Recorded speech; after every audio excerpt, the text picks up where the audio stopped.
back to Science Fantastic with Professor Michio Kaku. On Science Fantastic, we profile the amazing, jaw-dropping scientific discoveries which are revolutionizing our world and touching our lives. In this hour, we're going to do something different. Instead of taking listener phone calls, I'm going to go through some of the emails that I get. And so once again, I apologize. I can't possibly respond to all the emails that come pouring in. However, I've grouped them in several categories. And so we'll talk, for example, about the volcanic eruption in Hawaii. Is that a sign of a major supervolcano eruption in the future? Also, parallel universes. Quite a bit of astronomical articles are now being written, serious articles, about what it would be like if there really are other parallel universes. And speaking about outer space, the United States recently launched the test satellite, which will be able to figure out thousands of Earth-like planets and Jupiter-sized planets in outer space, a replacement for the crippled Kepler satellite. And what about robots? Robots are getting increased attention, especially because robots are now entering our cars in the form of driverless cars. But what does it mean if robots one day become self-aware? Or even before that, what about our jobs? So I'll say a few things about what jobs I think are going to flourish in the future and which jobs are, well, let's be frank about it, dead ends, because they're going to go the way of the blacksmith and the way of the wagon maker. And then we'll say a few things about, well, is it possible to extend the human lifespan? I've gotten quite a bit of emails about people wondering at what point might we become immortal? Maybe digitally immortal, maybe biologically immortal. Well, these are just a fraction of the questions I get on email, and we're going to address them in this hour of Science Fantastic. Well, first of all, the Hawaiian volcanic eruption in Kilauea. That's grabbed the headlines, but the question is, can it get worse? And the answer is, well, in principle, it could get much worse if you have what is called a supervolcano. Supervolcanoes, for example, we think almost destroy humanity 75,000 years ago. That's how dangerous they are. And we have one supervolcano lurking not under Hawaii, but under Yellowstone. That's right, Yogi Bear is not the only inhabitant of Yellowstone National Park. Right underneath Old Faithful, we have a gigantic supervolcano that, if it were to erupt, would literally destroy the United States of America. It would literally tear the guts out of the American Midwest and do what it did several times in the past. That is, cover huge parts of central United States with a blanket of toxic dust, sulfuric compounds, and horrible poisons. Now, it turns out that, yes, 75,000 years ago, we think that humanity was almost pushed to the brink of extinction. That's right, we almost went the way of the dinosaurs 75,000 years ago. There was a volcano called Toba in Indonesia. It had the biggest eruption in perhaps the last billion years. It covered huge parts of Indonesia, India, and Africa with layer upon layer of soot. Enormous quantities of vegetation and wildlife died as a consequence. And we think, believe it or not, we think that only a handful of humans survived that cataclysm. How many? Perhaps no more than 1,000. I mean, think about that. This is mind-boggling. 1,000 people left Africa 75,000 years ago to repopulate the entire surface of the planet Earth. This is absolutely staggering in its implication. And what's the proof? The proof is in your blood. That's right. If you analyze your blood and you detect your genome, you find something rather curious. First of all, if I take any two animals, like two dogs, two cats, analyze their blood, we find that they are separated by quite a bit of genetic distance. However, when you take two humans and analyze their DNA, you find something rather staggering, and that is we're almost twins of each other. That's right. Compared to the animals, we are all twins. Now, this may seem impossible because, of course, humans come in all sizes and shapes, right? Well, wrong. It turns out that any two animals are much farther apart genetically than any two humans. Now, what does that mean? That means that at one point in the distant past, there was a common ancestor that gave birth to the entire human race.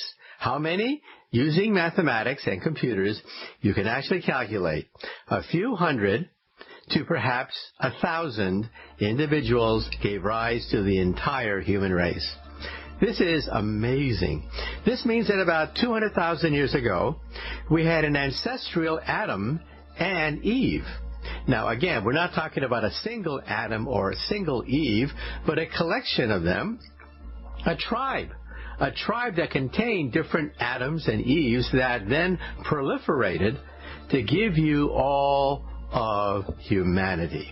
In fact, we even have maps, genetic maps of how it happened. We left Africa, a few hundred, maybe 1,000 of us, went into the Middle East. From the Middle East, we then spread into parts of Russia, and then we doubled back from Russia into Northern Europe, and then into Asia. Well, moving on, we were talking about supervolcanoes much bigger than the current eruption taking place at Kilauea in the Big Island of Hawaii. There are, in fact, supervolcanoes that in the past almost wiped out the entire human race, leaving only a few hundred of us, maybe 1,000 of us, left to repopulate the entire planet. And if you go to National Geographic website, you can actually see many of the trails that we took emanating from Africa. Not one, but several different migrations left Africa, went into Asia. About 3 different migrations went into the Americas, for example, and they are the Native Americans. And so we can now trace back in history all the different migratory patterns of our ancestors. The Polynesians, for example, many of them came from Taiwan. That's right. People from Taiwan, many of them left there, and they were able to navigate and eventually colonize many of the Polynesian islands. And the Gypsies, for example, were a big mystery for thousands of years, but we now know that Gypsies are basically from India. A group of people from India left India, went toward Europe, and became the Gypsies of today. And so many of the genetic mysteries of the human race are gradually being teased apart as we sequence the DNA of, well, everybody on the planet Earth. And going back to Hawaii, the danger of a volcanic eruption in Hawaii is something that you may not think about, and that is a steam explosion. Believe it or not, steam explosions can release a catastrophic amount of energy, enough to blow an entire island off the map. It turns out that in the Kilauea Hawaiian volcano, there's a large mass of liquid lava and magma, and it sits right on top of the ground table where there's plenty of water. If that magma comes in contact with the groundwater, then all hell could break loose. You can get a steam explosion which will blow gigantic boulders way up into the sky, causing death and destruction on the Big Island of Hawaii. Now, you may say to yourself, well, gee, steam explosions, we don't have that much experience with steam explosions. Well, actually, that's not true. It turns out that many of our nuclear power plants have blown up because of steam explosions. There you have hot molten uranium fuel in a meltdown coming in contact with cooling water, causing a steam explosion. The biggest steam explosion of modern times took place in Chernobyl in 1986. Yes, it turns out that reactor outside Kiev in the Ukraine had a melting incident. It turns out that some of the control rods in the core did not function properly. A chain reaction happened.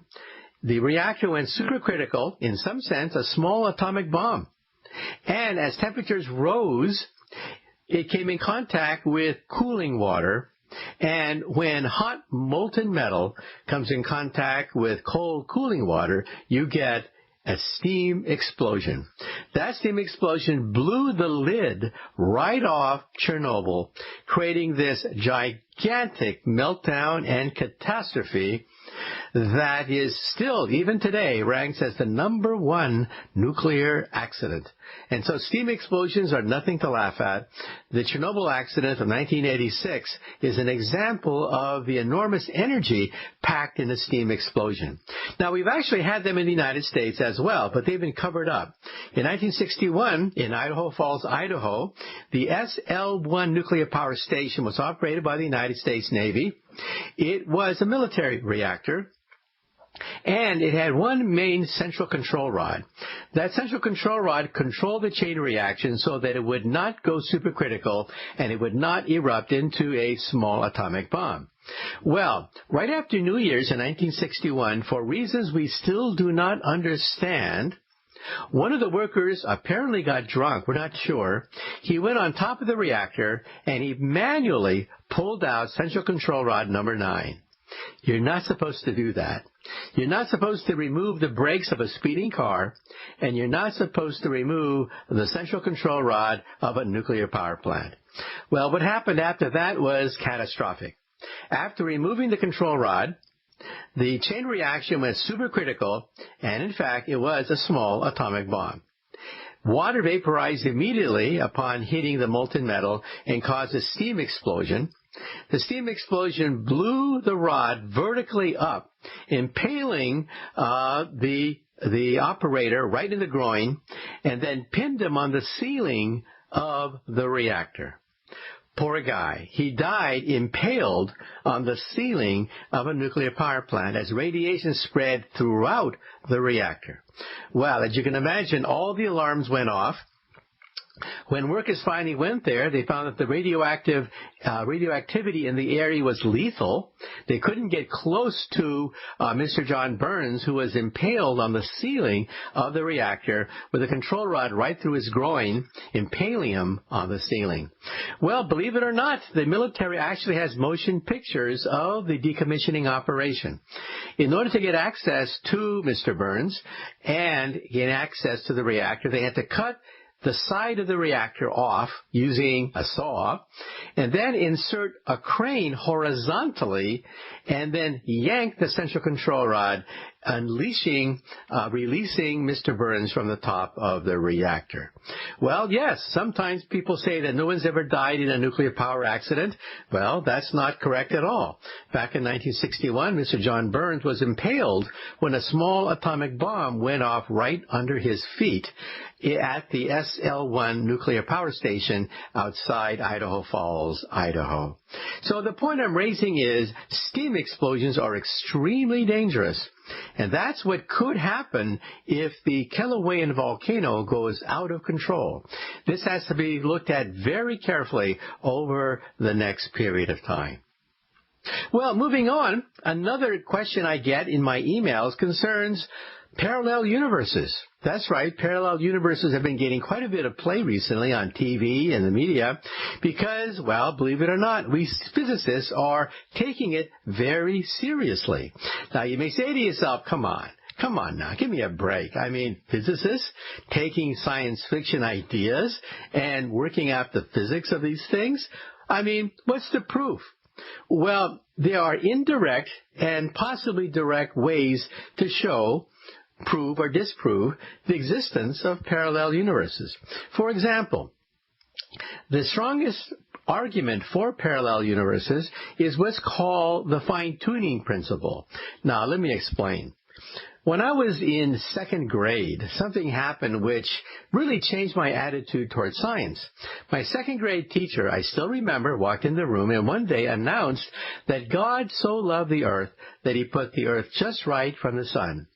Not too close, because then the oceans would boil. Not too far, because the oceans would freeze. But God put the earth just right from the sun, and here we are today, because God so loved the earth. Well, I was impressed. It kind of like shook me, realizing here was an argument about the universe that we could actually talk and eventually experiment with. Yes, the earth is just right from the sun. If it were too close, the oceans would boil, yes. If the Earth were farther away from the sun, yes, the oceans would freeze. But we are just right from the sun. Now, what does that mean? Well, you may also realize that science has moved forward since when I was a child. Now we have discovered 4,000 planets orbiting other stars. And for the most part, most of them are too close. Most of them are too far away.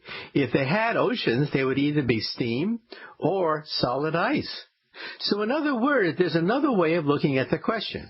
God may or may not exist. Who am I to say?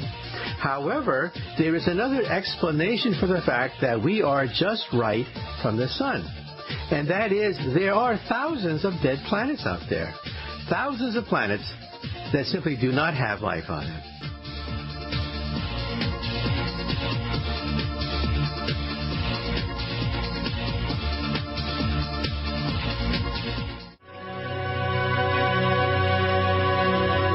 Welcome back to Science Fantastic with Professor Michio Kaku. In this hour, we're not going to answer listener phone calls because I get a pile of emails that have been building up. And so I have to answer some of these emails or else you're going to get angry at me. And one question that I often get is about parallel universes. Why do we physicists believe in them?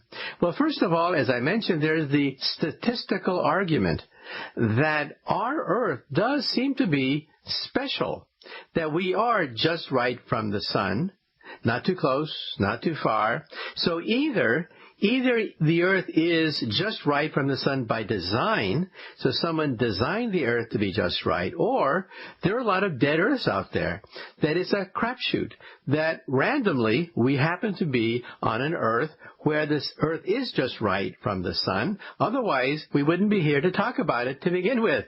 So we are winners of a lottery, basically, that there are thousands of planets out there that are unsuitable for life. Now, here's another argument. The fundamental constants of the universe are tuned just right to allow for intelligent life in the universe. For example, if the nuclear force were stronger, that means the sun would have burnt out billions of years ago, and there wouldn't be life on the Earth because the sun would have exhausted its nuclear fuel. Now, if you change the constants of the universe a little bit so that the nuclear force is weaker, it means that the sun would never have ignited to begin with, and we still wouldn't be here. It would be dark. It would be cold with no sun. So the nuclear force is tuned just right to allow for humans to exist, or gravity.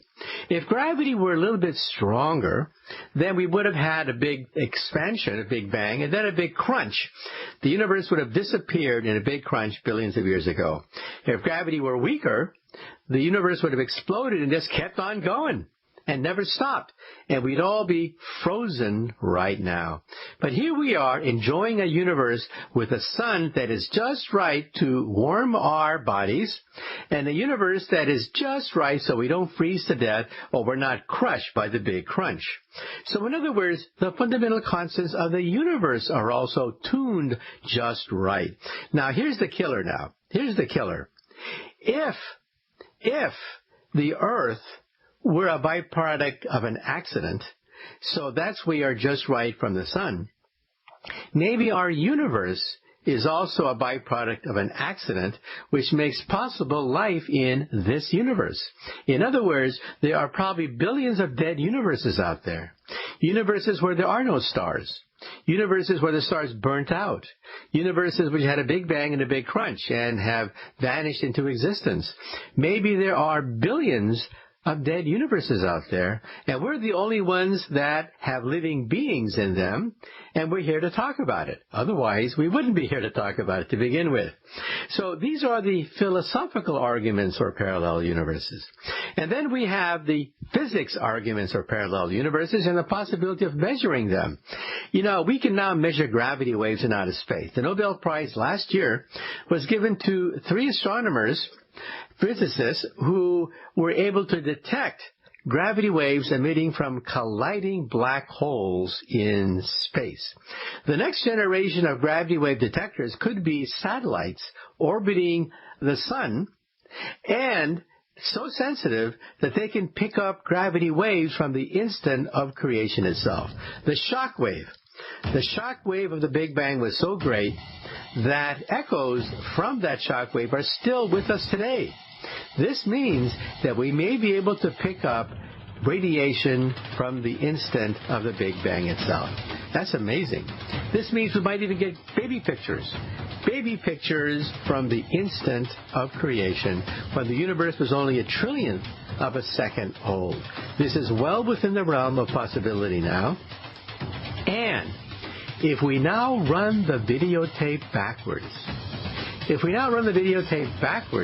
we may even be able to guess the radiation before the Big Bang. Welcome back to Science Fantastic with Professor Michio Kaku. In this hour, once again, we're answering some of the piles of emails that I get. When we last left off, we were talking about parallel universes. And yes, one day we will send gravity wave detectors into outer space and get baby pictures of the instant of creation. And then we're going to run the videotape backwards and get radiation from before the Big Bang. And that may give us a clue as to where the universe actually came from. Some physicists are betting that we'll detect an umbilical cord of the infant universe as it was weaned away from its parent universe. In other words, a parallel universe giving birth to a baby universe.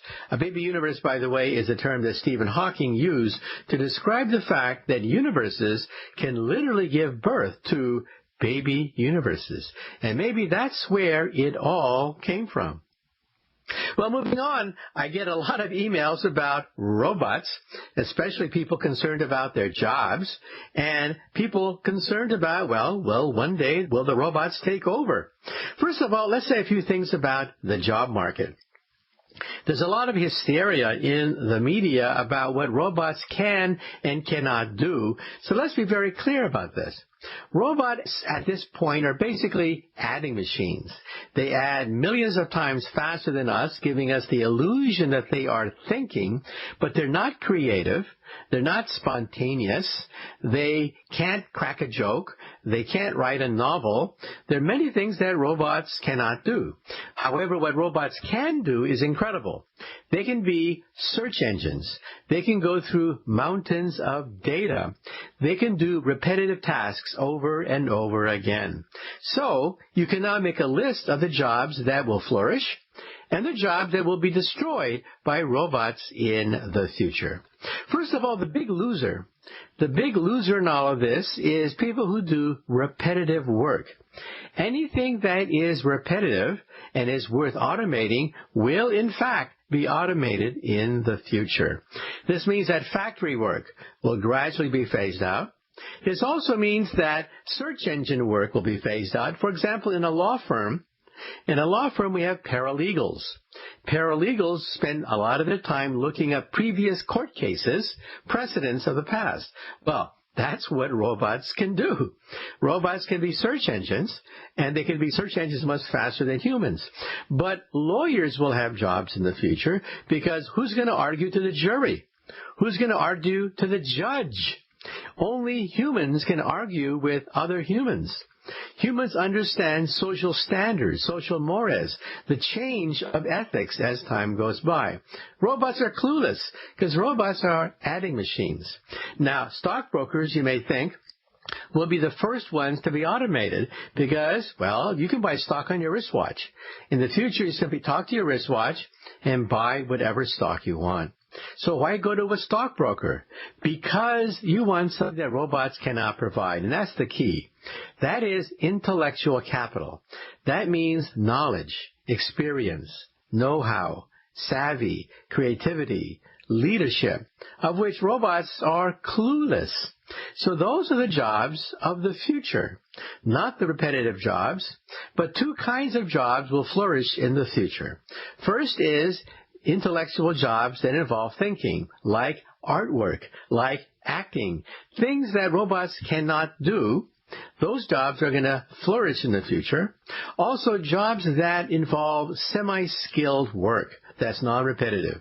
Garbage men, for example. Sanitation workers will have jobs because every garbage is different. Robots cannot pick up garbage, believe it or not. Robots cannot fix your toilet. Think of all the toilets in the future that are going to be broken. No robot on Earth can fix a broken toilet. This means gardeners will have jobs, police will have jobs, construction workers will have jobs, carpenters will have jobs. So, well, let's take a short commercial break, and then we'll try to answer the question, are they dangerous? Will they take over?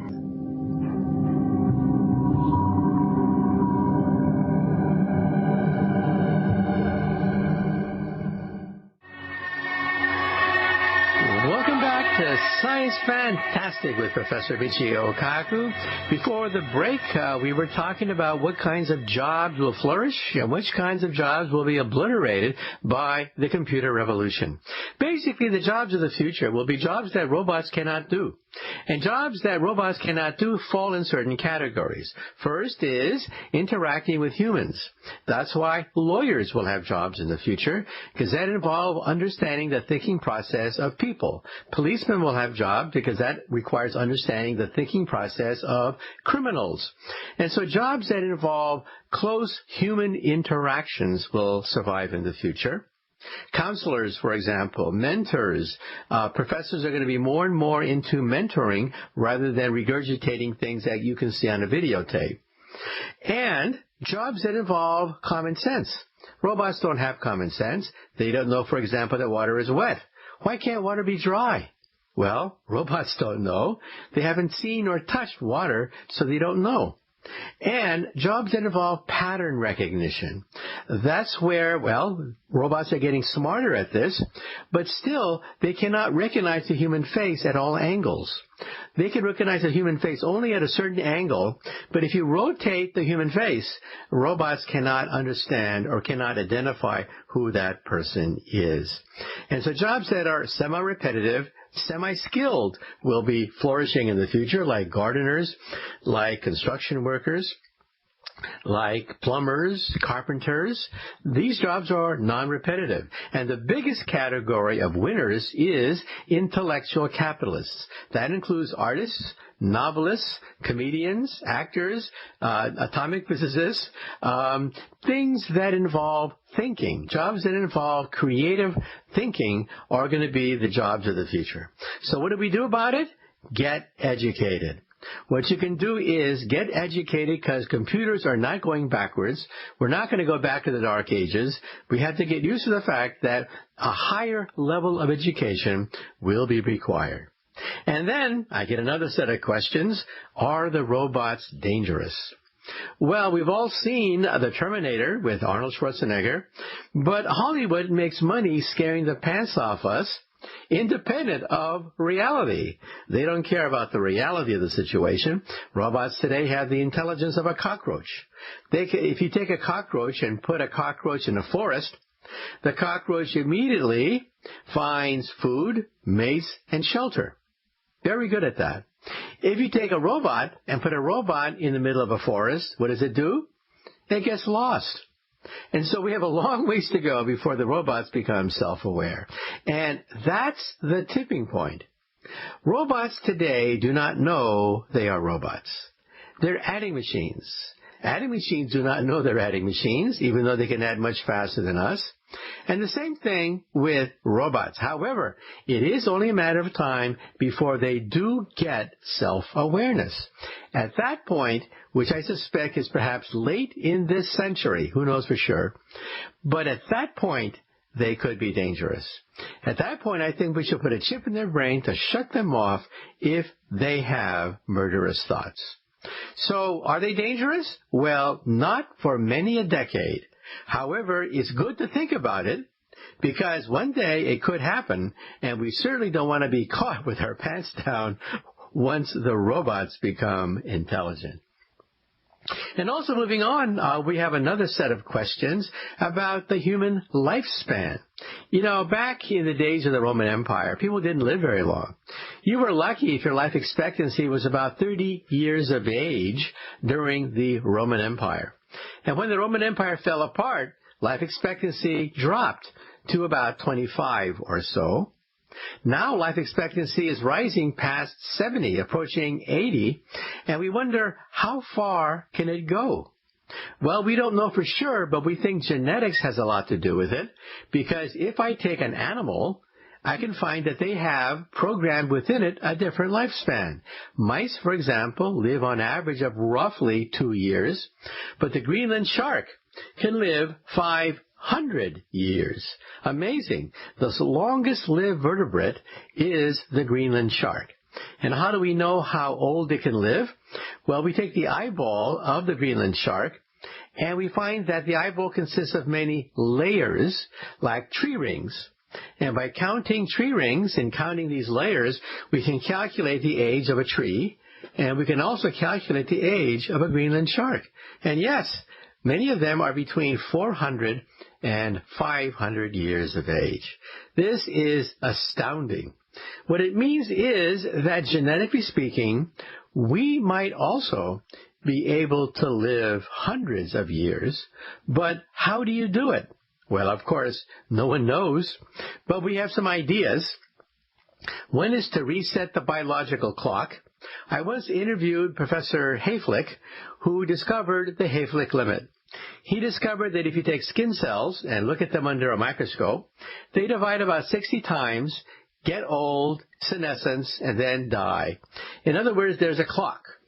The clock ticks away, and after 60 reproductions, the cell says, time to sleep and time to die. In fact, that's one of the reasons why we die.